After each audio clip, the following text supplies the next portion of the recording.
할렐루야. 여러분 3일 동안 하나님의 은혜 속에 잘 지내셨죠? 오늘 수요예배 드리는 성도에게 하나님의 큰 축복이 넘칠 줄로 믿습니다. 예배는 잘 드려야 됩니다. 로마서 말씀은 사도 바울이 로마에 있는 이방인들, 유대인이 아닌 이방인들이 하나님을 믿고 그리스도인이 되고 하나님의 백성 된 그들에게 가르치는 교리와 믿음의 말씀입니다.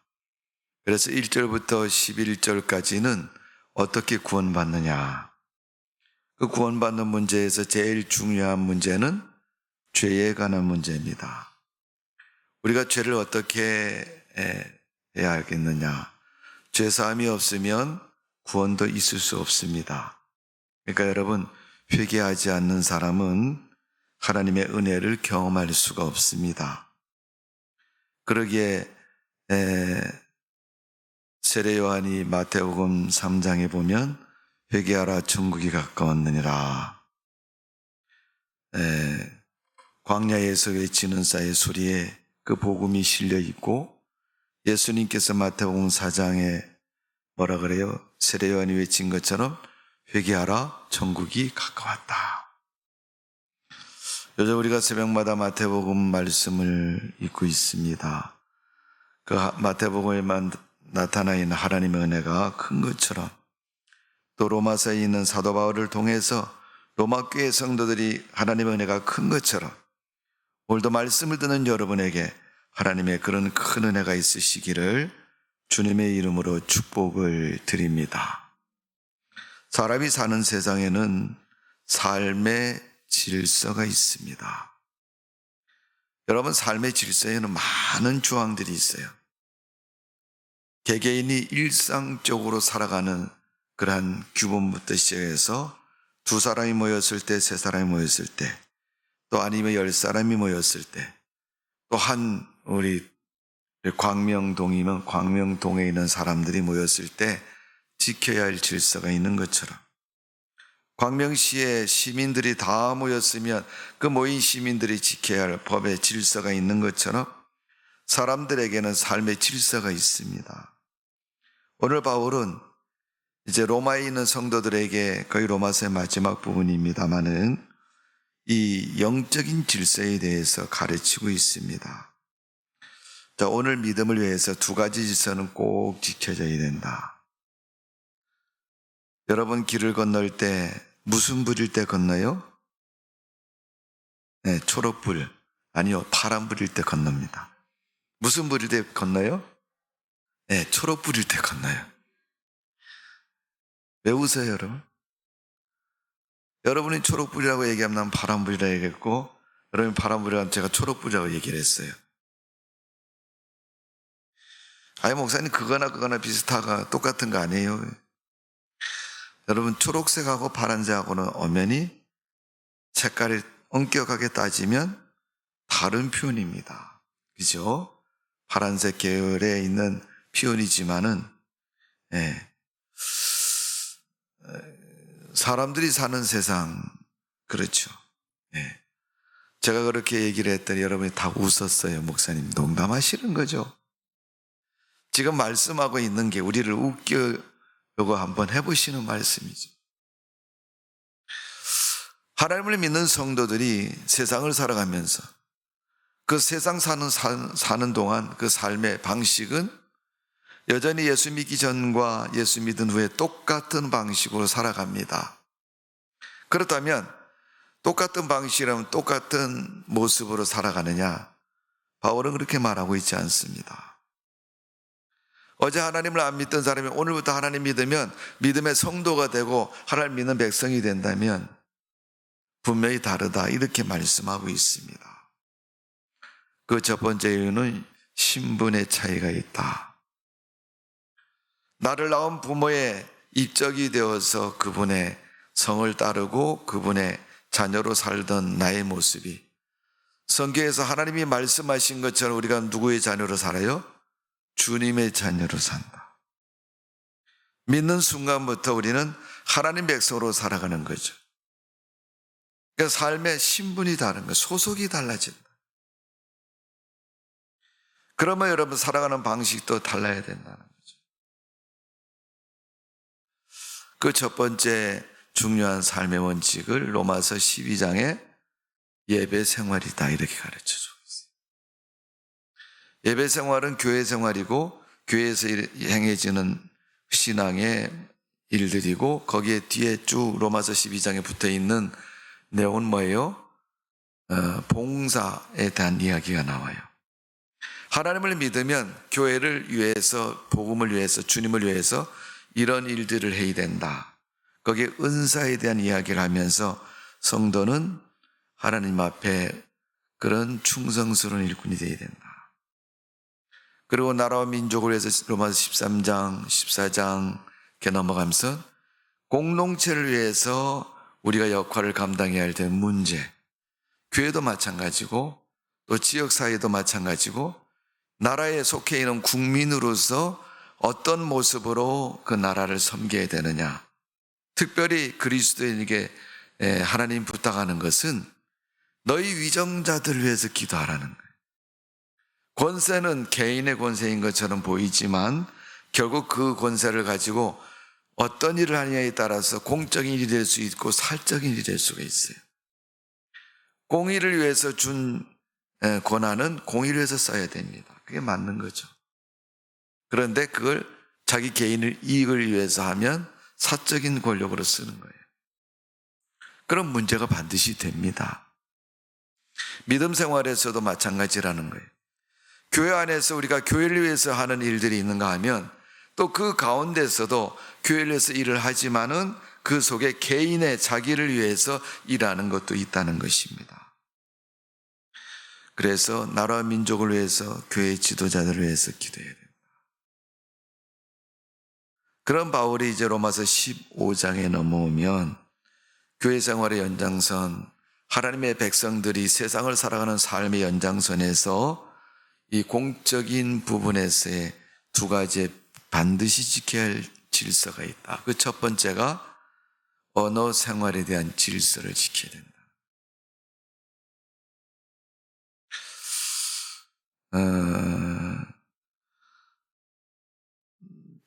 제가 어릴 때는 저희 고향에서 자랄 때 저희 집이 있고 저희 집 옆에 한 200m 떨어진 옆에 큰 댁이 있었습니다.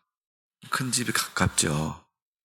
큰 댁에 가면 할머니가 계셨고 할아버지는 전 모르겠고 할머니가 계셨고 또 큰아버님 계셨고 큰아버님은 부인이 없이 홀로 계셨습니다. 그 밑에 아들인 사촌 형이 계셨고 형수가 있었어요.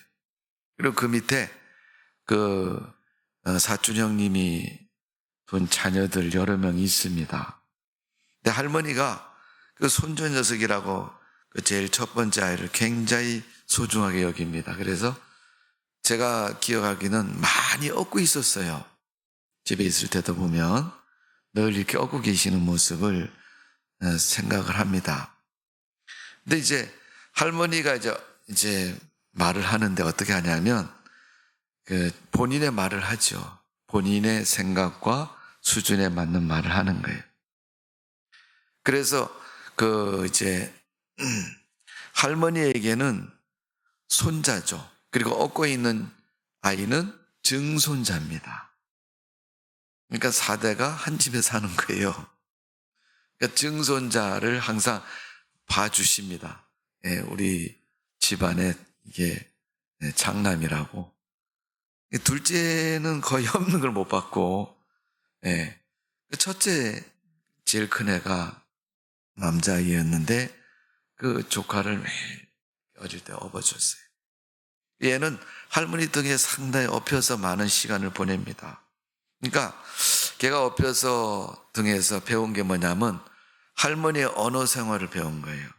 근데 이 할머니는 이 자기 손주를 가르쳐서 지칭일 때 그 이제 일종의 사투리 같은 언어죠. 아무개야 이름 부르면 되는데 이름을 안 부르고 뭐라고 해요? 그 아들이니까 손자를 부를 때 에비야 이렇게 불렀어요.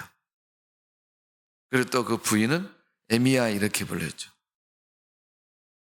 자기 아들에게도 애비라고 부르고 손자에게도 애비라고 불렀어요. 그래서 증손자를 등에 업고 계시는 거죠.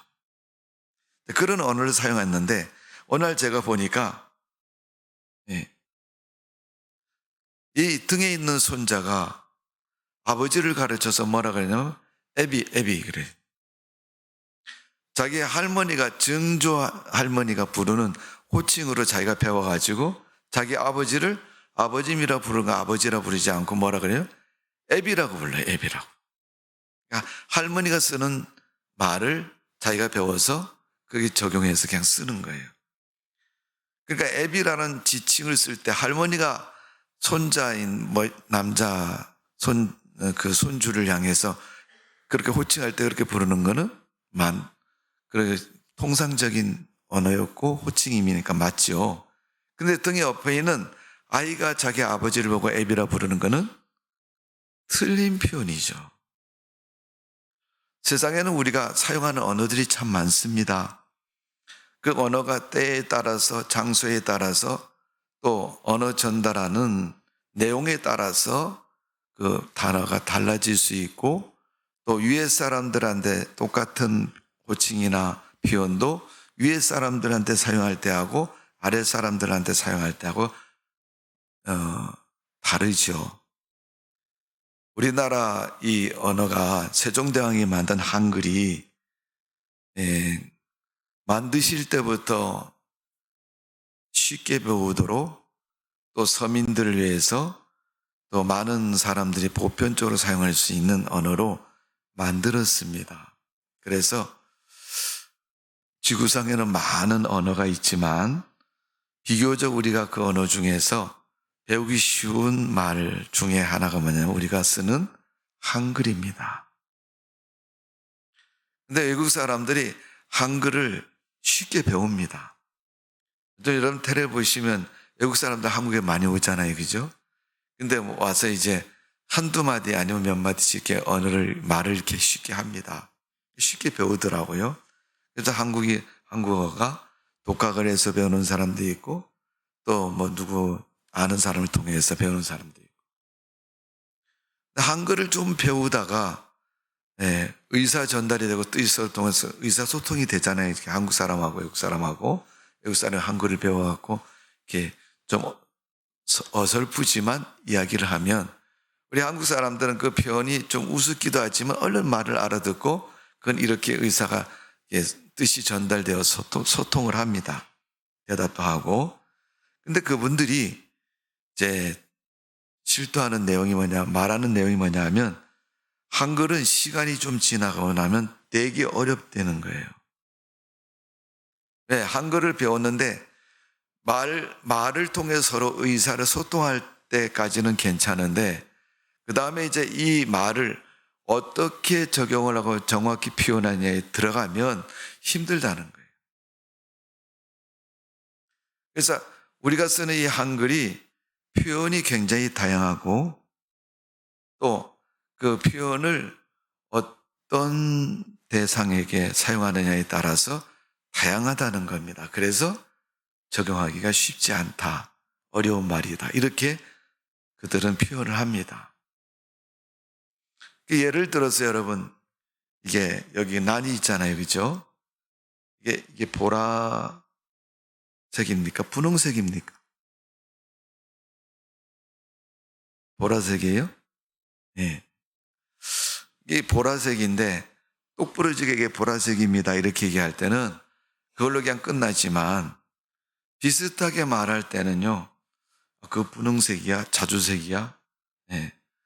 예를 들어서 봄이 되면은 제일 우리가 쉽게 보는 개나리라는 꽃이 있잖아요. 노란색, 그지요? 예. 노란색 개나리 꽃을 보고, 야, 이거 노란 꽃이야. 이렇게 하고 결론을 내리면 괜찮은데, 우리 한국 사람들은 표현할 때는 그게 노란색인데, 그 노란색이라는 표현이 아주 다양하게 있습니다. 노르스름하다, 센노랗다, 누리끼리하다, 같은 노란 것을 가르치는데 표현이 그렇게 여러 가지 틀리잖아요. 근데 이게 노란색입니다. 이렇게 할 때는 보통 언어로 이렇게 표현할 때 그렇게 하잖아요. 그죠? 근데 자기보다 높으시고 나이 드신 분에게 그분을 부르고 이건 노란색입니다. 이게 무슨 색인지 아세요? 이렇게 물어보면 맞는 얘기인데 너 이거 무슨 색인지 알아? 이렇게 물어보면 틀리잖아요. 그건 친구한테 물어볼 때 하는 스타일로 물어보는 거고 자기보다 나이 많은 분에게는 공손한 언어 표현으로 이게 무슨 색인지 아세요? 이렇게 물어봐야 되잖아요. 근데 너 이게 무슨 색이야? 이렇게 물어보면 친구들한테나 쓰는 거지 어른들한테 쓰는 표현이 아니라는 거죠. 그런 면에서 외국 사람들이 힘들어하는 거죠. 가끔 여러분 우리가 외국인 며느리들이 나오는 프로에 보면 며느리가 시어머니한테 그러죠. 어머니. 그래요. 우리 한국 사람 보통 어머니라 부르는데 그 사람들은 엄마 그러잖아요. 시어머니 보고도 엄마, 자기 집 엄마 보고도 친정엄마 보고도 엄마. 한국말 부모를 표현할 때 하나를 배웠는데 엄마라는 말을 배운 거예요. 아주 친근하고 가까운 편이죠. 그 말을 사용해서 엄마라고 부르는 것까지는 괜찮은데 그 뒤에 물어보는 게 엄마 밥 먹었어? 이렇게 물어보는 거예요. 밥 드셨냐고 이렇게 물어봐야 되는데 그런 한국말이 익숙치 않아갖고 엄마 밥 먹었어? 이렇게 물어보는 거예요. 친구한테 말하는 것처럼 부모한테 자기보다 존경 그 높은 위치에 있는 분에게 표현할 때는 사용하는 언어가 따로 있는데 그걸 모르니까 그렇게 물어봅니다. 여러분 신앙생활하는 성도들에게도 그렇습니다. 제가 이렇게 설명한 것은 우리가 교회 안에 들어와서 하나님을 믿는 믿음의 성도가 된 후에 그 성도들이 살아가는 교회에서의 언어 생활은 대단히 중요하다는 겁니다. 왜냐하면 그 언어 생활이 잘못되어 있으면 언어 때문에 믿음 생활하기 어려울 수도 있다는 겁니다. 하나님이라는 존재에 대해서 우리 한글로 표현하면 주라는 말도 있고 여호와라는 표현도 쓰고 있고 전능하신 하나님이라고 말하기도 하고 또 여러 가지 표현으로 하나님의 모습을 표현합니다. 그것처럼 오늘 우리가 신앙생활하는 성도에게도 사용되는 신앙의 언어, 믿음의 언어들이 다양하게 있음을 말하고 있습니다. 근데 그 언어에 대한 질서가 왜 필요하냐? 사람은 여러분 동물하고 다른 존재인데 그 존재 이유가 동물하고 다른 이유가 두 가지가 있습니다. 사람이 동물하고 다른 이유 두 가지는 그 첫 번째가 영혼이 있다는 거예요. 그러나 동물들은 영혼이 없습니다. 그러나 사람은 하나님의 영적인 존재로 만들어졌기에 영혼이 있는 존재입니다.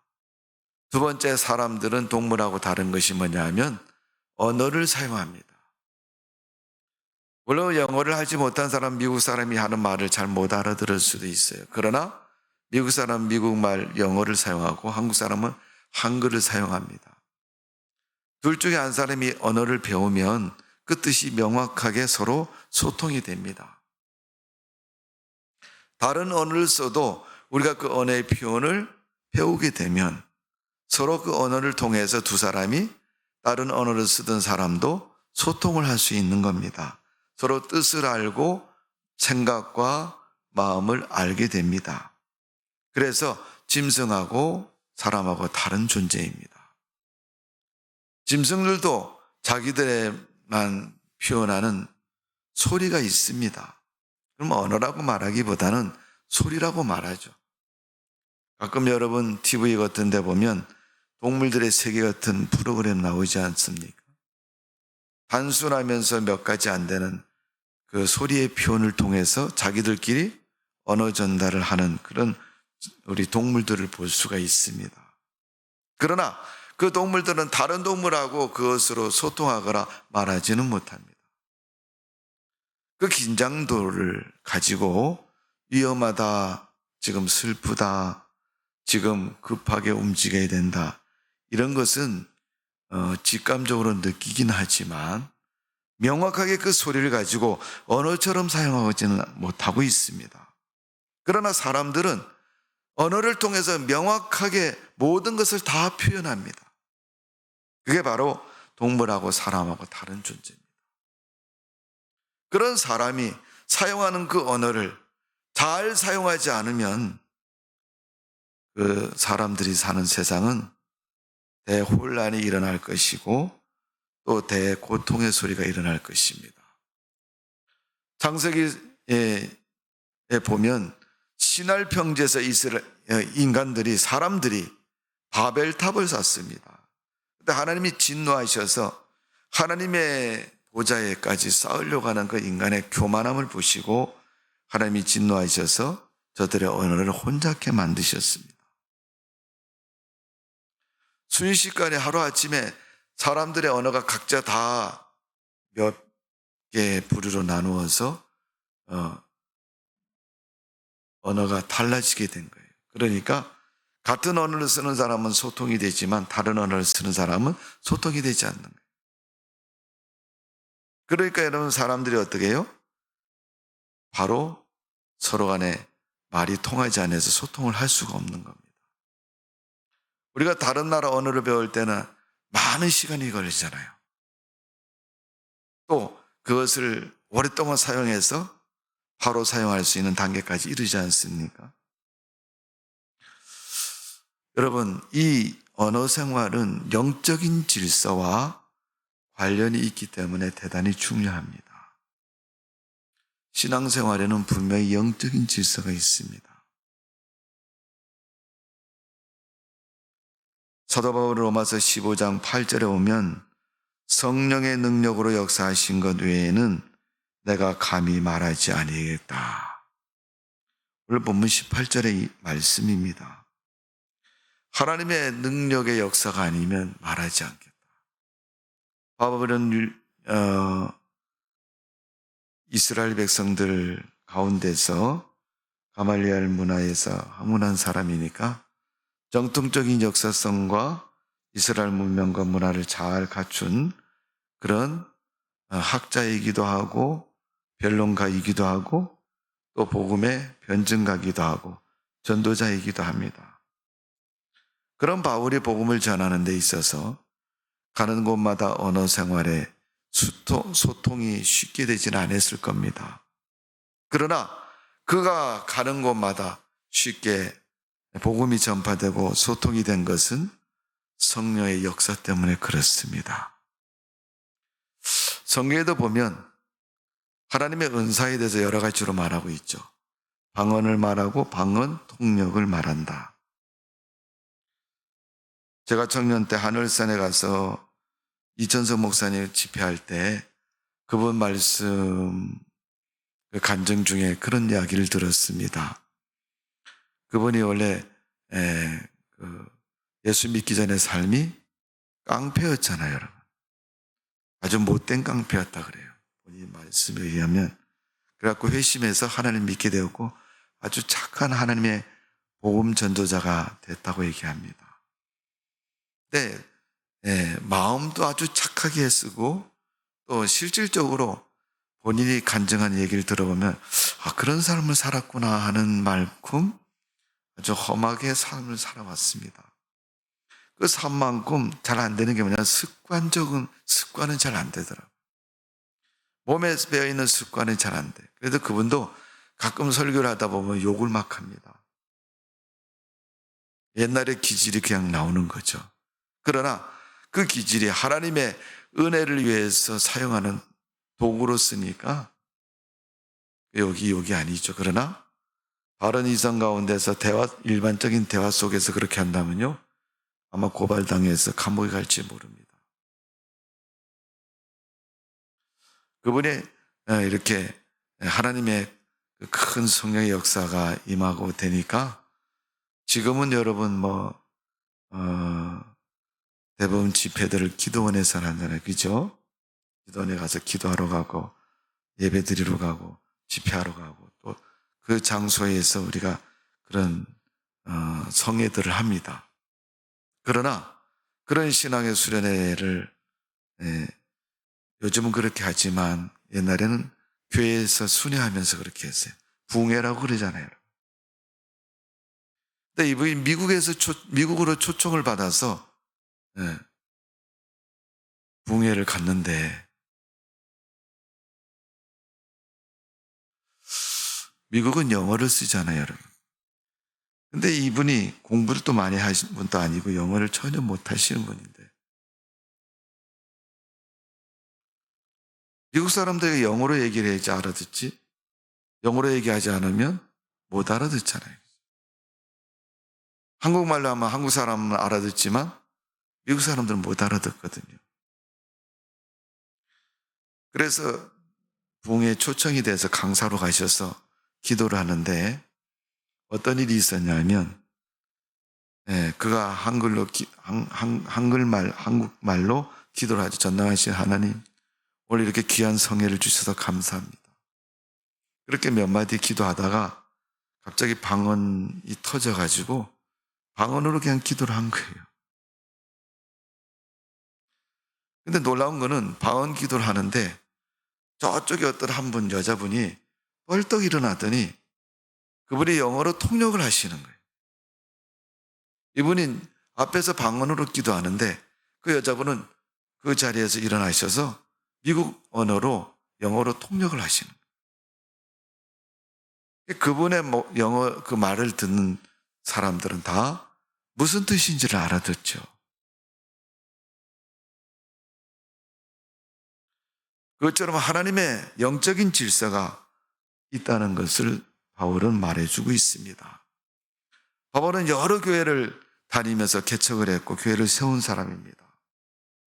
유대 땅에도 세웠지만은 이방인 땅에다 더 많은 교회를 세웠어요. 나중에 저 로마까지 가서 그가 사역하다가 자기 생애를 마치게 되는 것을 볼 수 있습니다. 그래서 바울이 말하는 게 오늘 본문에 보면 언어 생활을 말하면서 그가 특별히 강조해서 말하는 건 성령의 능력으로 이루어지는 영적인 언어에 대해서 말씀하고 있는 것입니다. 여러분, 사람들은 언어를 사용하지만은 그 언어를 통해서 정말 하나님이 필요하고 하나님께서 쓰고자 하는 곳에 사용하지 않고 그 언어를 그릇된 곳에 많이 사용합니다. 로마서에서는 그런 우리 인간의 말을 몇몇 지적하고 있습니다. 그 내용을 보면 거짓된 말, 불평하는 말, 부정적인 말, 악독이 가득한 말, 교만이 가득한 말, 미워하는 말, 저주하는 말, 이런 기타 등등의 이야기를 하고 있습니다. 이것은 무엇과 관련되어 있어요? 신앙생활하고 관련되어 있는 거예요. 여러분, 교회에서 신앙생활하는 성도가 거짓말한다. 신앙생활이 되지 않습니다. 여러분, 목사님들 중에서도 여러분 거짓말 잘하는 사람 많아요. 여러분. 어떻게 목사님이 거짓말을 합니까? 불행하게도 하는 사람 참 많습니다.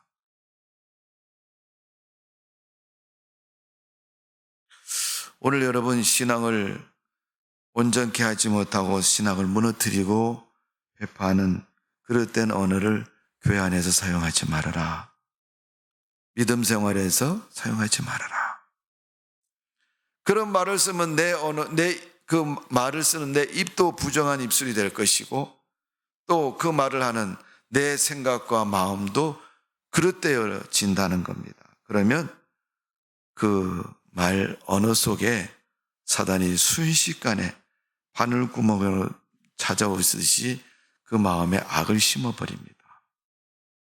그가 악한 말을 사용하고 그릇된 말을 사용하면요, 그 말을 누군가 앞에서 들을 거 아닙니까? 그럼 듣는 사람은 좋은 걸 들어요? 나쁜 걸 들어요? 나쁜 걸 듣죠. 나쁜 것을 입술을 통해서 계속 얘기하면 사단은 그 입술을 내게 기회가 있대구나 생각하고 그 언어를 통해서 악의 씨를 막 뿌립니다. 여러분, 곡식은 심어야 또 가꾸어야 열매를 거둘 수 있지만 잡초는 여러분 심지 않아도 어느 곳에 가도 어떤 때에도 계속 번식을 합니다. 그게 잡초의 특징입니다. 믿음은 여러분 기도하고 잘 다듬어야 돼요. 또 신앙과 인격적인 신앙을 통해서 순종해야 믿음 생활 되지만 믿음 생활 아닌 부정적이고 그릇된 생활은요, 안 가르쳐도요 잘 배웁니다. 우리나라 사자성어제 유유상종이라는 말이 있잖아요. 같은 것끼리 모아진다. 또 하나가 된다. 또 한 팀이 된다. 나쁜 것은 나쁜 것끼리 여러분 잘 뭉칩니다. 좋은 것끼리 뭉쳐야 되는데 나쁜 것끼리 더 큰 악을 행하고 나쁜 짓을 합니다. 야고보서 1장 26절에 보면 누구든지 스스로 경건하다 생각하며 자기 혀를 재갈 먹이지 아니하고 자기 마음을 속이면 이 사람의 경건은 헛것이다. 노력하고 수고하고 열심을 다해서 참 좋은 믿음, 보기 좋은 신앙인이 되었는데 그게 다 요즘 애들 표현으로 뻥입니다. 이렇게 하나만 한 짓입니다. 교회를 그렇게 오래 다녔는데도 신앙생활 하는 거 보니까 완전히 헛된 삶을 살았다. 전도서에 있는 표현을 가지고 헛되고 헛되니 또 헛되다. 얼마나 공허하며 여러분 전도서에 그렇게 우리 인간을 스스로 표현하고 있습니까?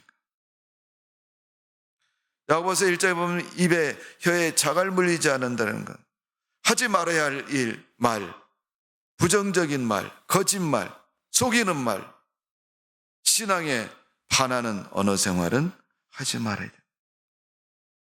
그거 하면 말하는 본인도 손해고 듣는 사람도 손해고 몇 배가 손해가 나는 거예요.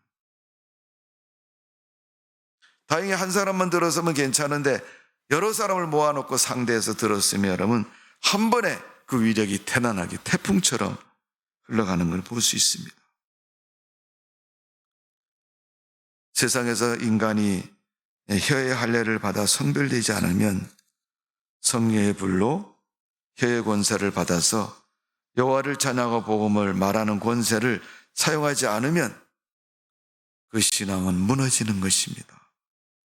유대인들은 우리나라 속담처럼 오랫동안 내려오는 그런 교훈적인 이야기가 많습니다. 대표적인 이야기의 경전은 탈무드라는 책이 있습니다. 그 경전에 보면 너는 아침 햇살같이 명량한 말을 하라. 그렇지 않으면 침묵하라 그랬어요. 차라리 말 안 하고 가만히 있는 게 좋다. 아침 햇살처럼 명랑한 말 들어서 기분 좋아지고 또 바르게 되고 온전케 되고 더 즐거움을 가져올 수 있는 말을 해라 이런 얘기. 그렇게 말을 하지 않으려면 차라리 말하지 말아라. 그런 얘기죠. 성경에는 좋은 언어들을 많이 표현하고 있습니다.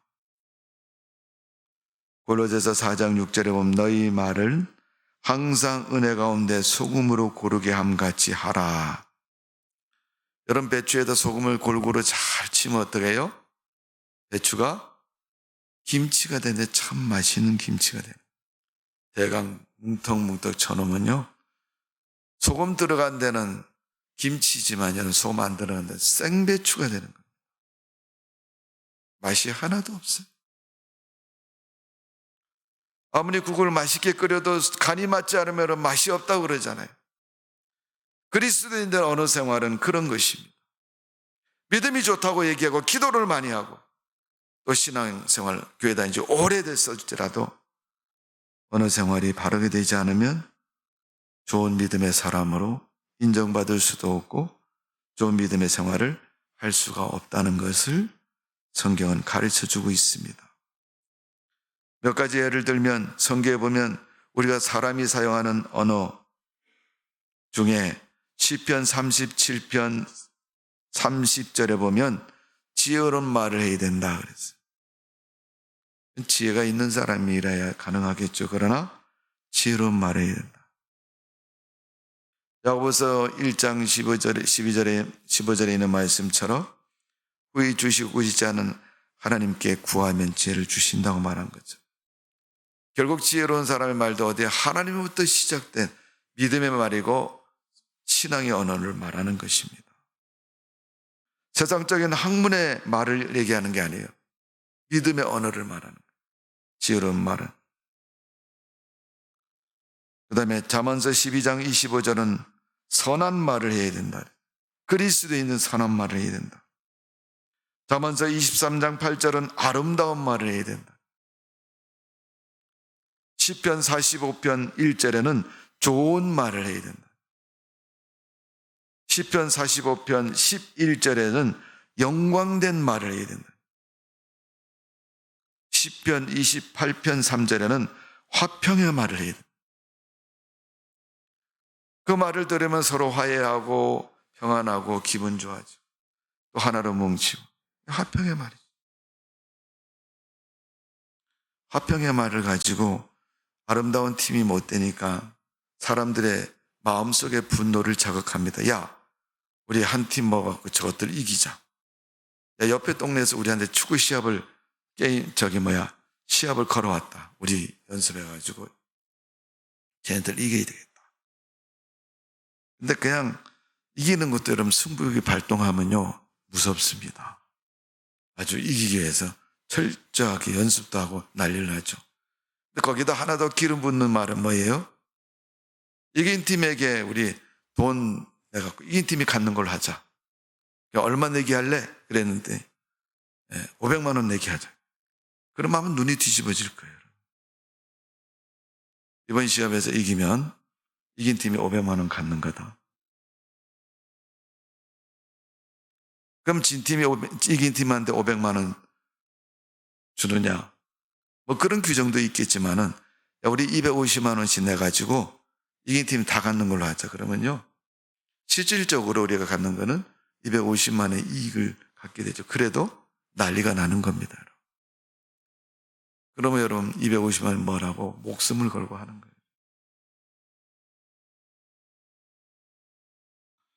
사람들이 세상을 살면서 여러분 이익을 취하려고 할 때는요, 뭐 그런 자세가 되는 거예요. 그래서 언어 생활도요, 뭐 순간적으로 아니면 계획적으로 자기의 유리한 말만 막 하고 거짓말 가리지 않고 막 합니다.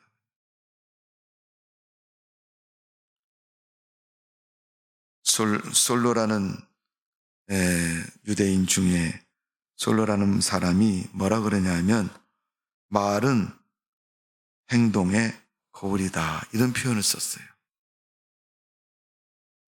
말은 사람이 움직이는 건 아니잖아요. 언어고 소리지 않습니까? 실질적으로 사람이 움직이는 것처럼 말은 보인다는 거예요. 들으면 알 수 있다는 겁니다. 그만큼 우리가 언어 생활은 우리 생활 속에 굉장히 중요한 겁니다. 사람은 말의 가치가 그 사람을 평가하는 기준이 되기도 합니다. 그리스도인들에게는 그 언어가 신앙의 평가까지도 될 수 있습니다. 그가 사용하는 언어가 믿음의 언어인가? 할렐루야를 잘해서 믿음이 좋은 사람이라고 말하는 것이 아니고 그가 사용하는 그 언어가 하나님께서 기뻐하는 언어를 사용하면 그의 믿음을 그와 같이 평가하는 겁니다. 오순절에 마가의 다락방에 성령이 임하였는데 성령이 임할 때 어떻게 했을 때 성령이 임해요? 오로지 기도에 힘쓸 때 120문도와 많은 사람들이 함께 합심해서 기도해요. 그들은 각자 자기의 내용을 가지고 기도했을 겁니다. 근데 그 모든 그들의 내용이 누구를 향했습니까? 하나님을 향했어요. 120문도라는데 120 모두가 다 하나님을 바라보고 하나님을 향해서 외치고 기도하는 겁니다.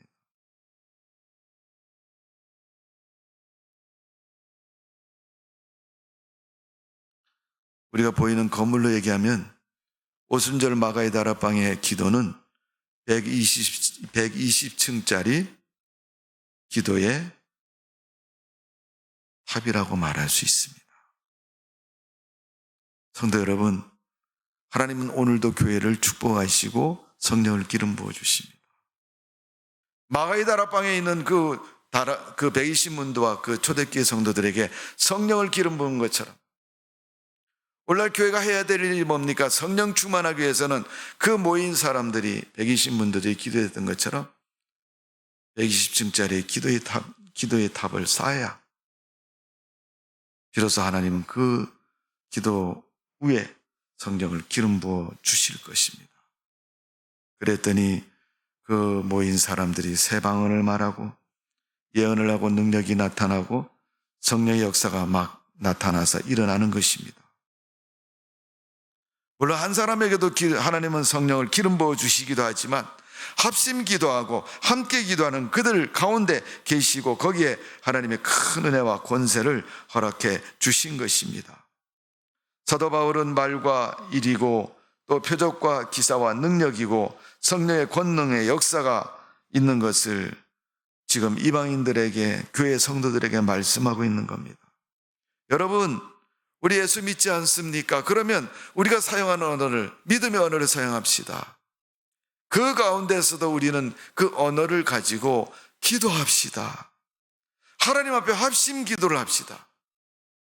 하나님 앞에 우리의 그 기도를 통해서 하나님의 역사를 우리 것으로 만들어 봅시다. 그런 며칠 전에 비가 엄청 왔죠. 예.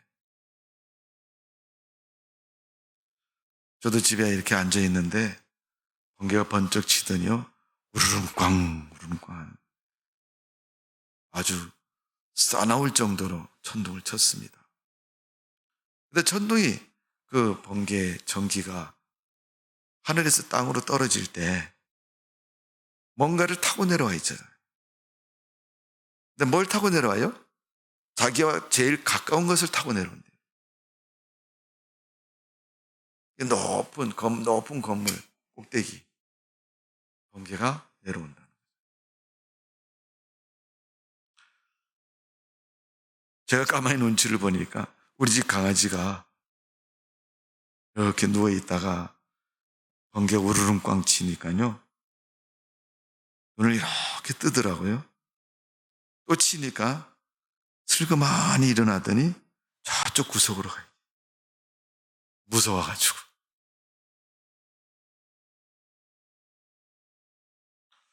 여러분, 120문도와 성도들이 모인 그 마가의 다락방에 하나님의 성령이 불의 혀와 같이 임하였다고 성경은 표현하고 있는 것처럼 강하고 담대한 믿음의 역사가 그들에게 임하였고 하나님의 능력의 역사가 임한 것처럼 오늘 여러분, 우리 성도들이 가진 입술, 의사소통을 위해서 쓰기도 하지만은 가장 큰 의사소통은 하나님과 나와의 의사소통을 위해서 그 언어를 사용하십시오.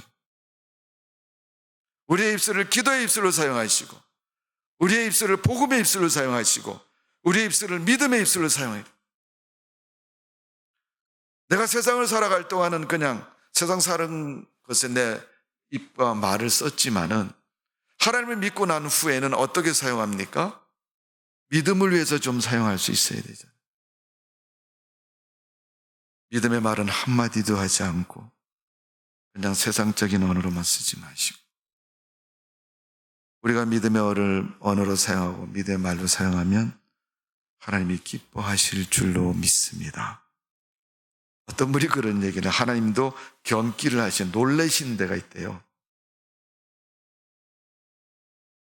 하나님이 언제 놀라시냐 하면 믿음이 별로 없어 보이는 사람이 할렐루야 그럴 때 놀란다. 교회 나온 지 얼마 안 된 사람이 아멘 그러면 놀란다.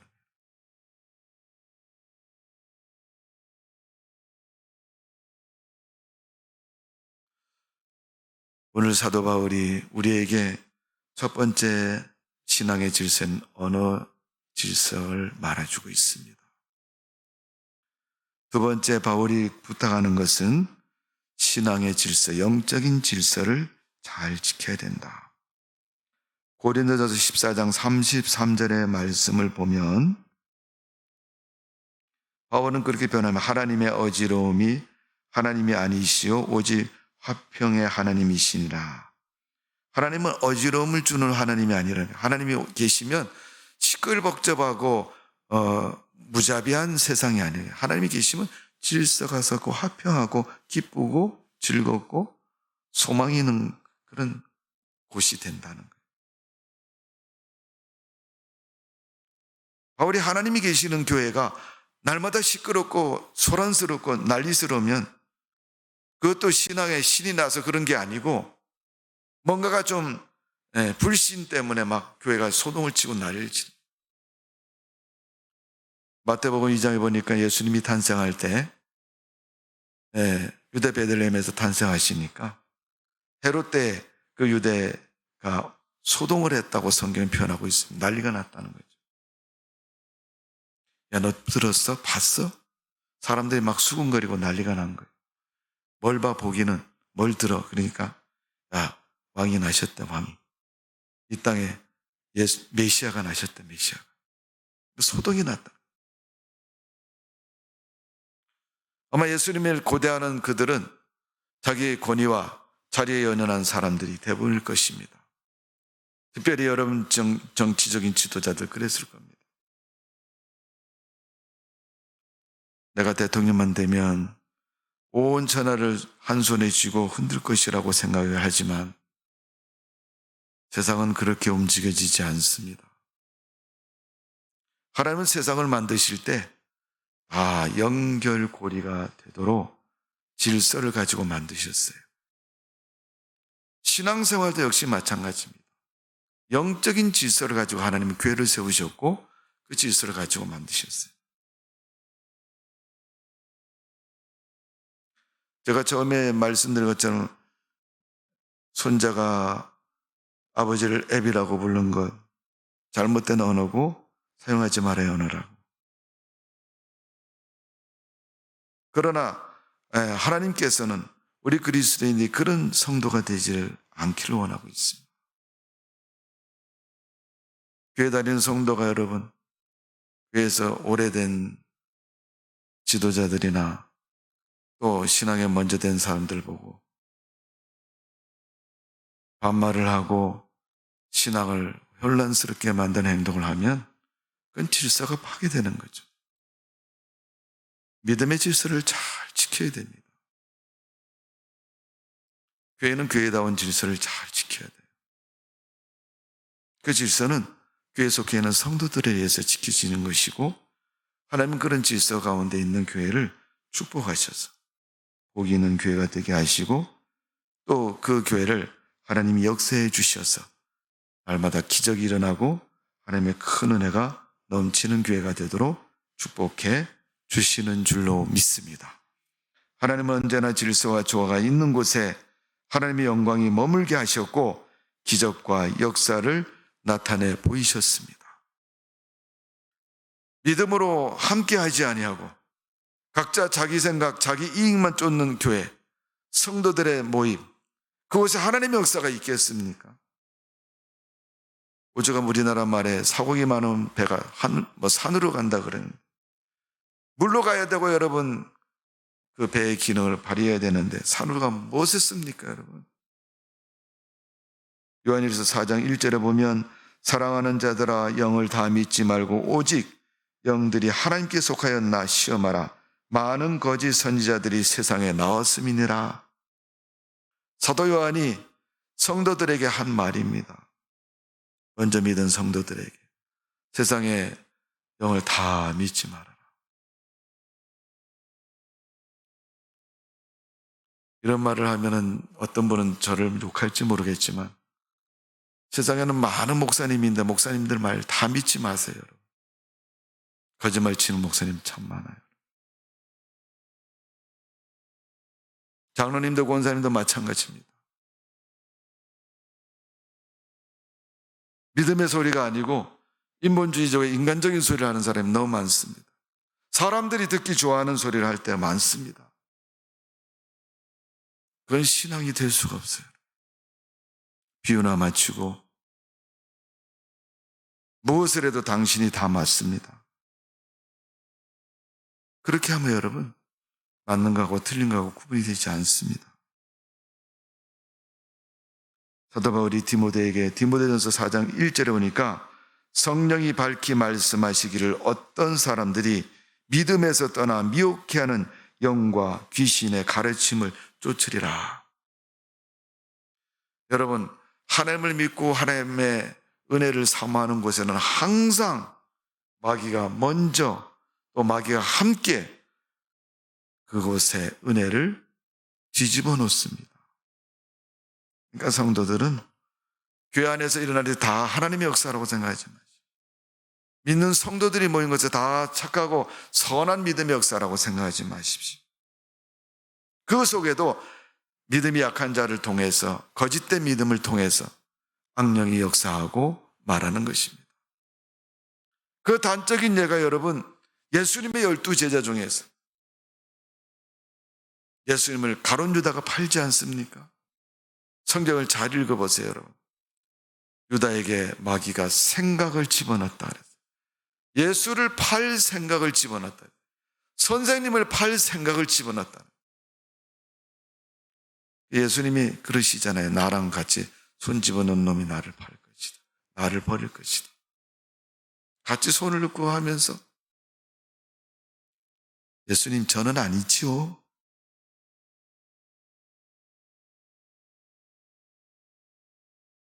성경에 나타나 있는 가장 간사하고 뻔뻔스러운 표현이 바로 그 표현입니다. 목사님 저는 아니죠.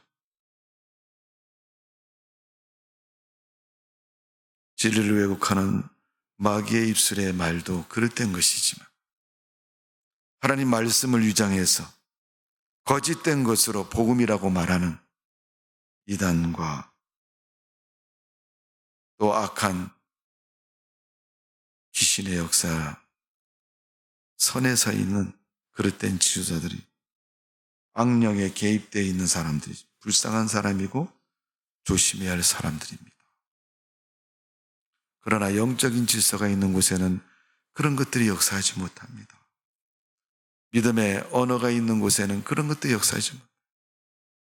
쓸데없는 말을 하고 잘못된 말을 하니까 자꾸 마귀가 틈을 타서 말을 왜곡시키고 하나님 복음을 훼손하는 겁니다.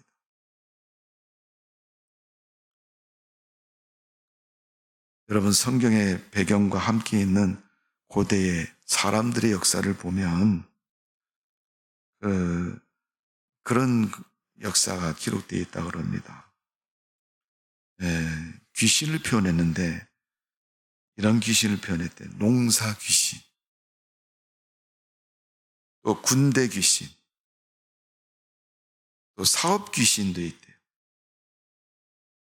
결혼을 빙자하는 혼인 귀신도 있답니다. 바다에 가면 바다 귀신이 있고요. 산에 가면 산 귀신이 있고요. 우리나라도 있잖아요, 여러분.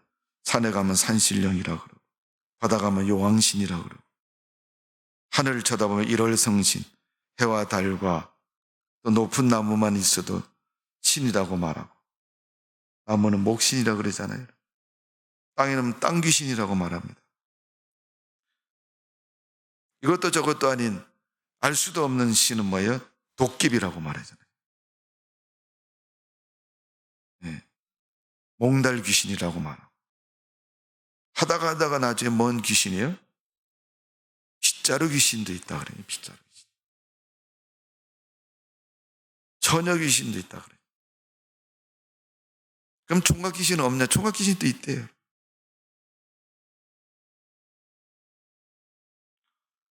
오늘 우리의 영적인 세계는 우리가 다 헤아릴 수 없을 만큼 복잡하고 엄청난 그런 다양함 속에 있습니다.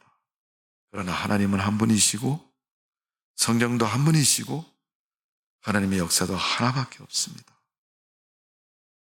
왜 하나님을 믿는 성도들이, 믿음의 사람들이 온갖 세 갈래, 네 갈래, 백 갈래 갈라지는 그런 모습으로 살아갑니까?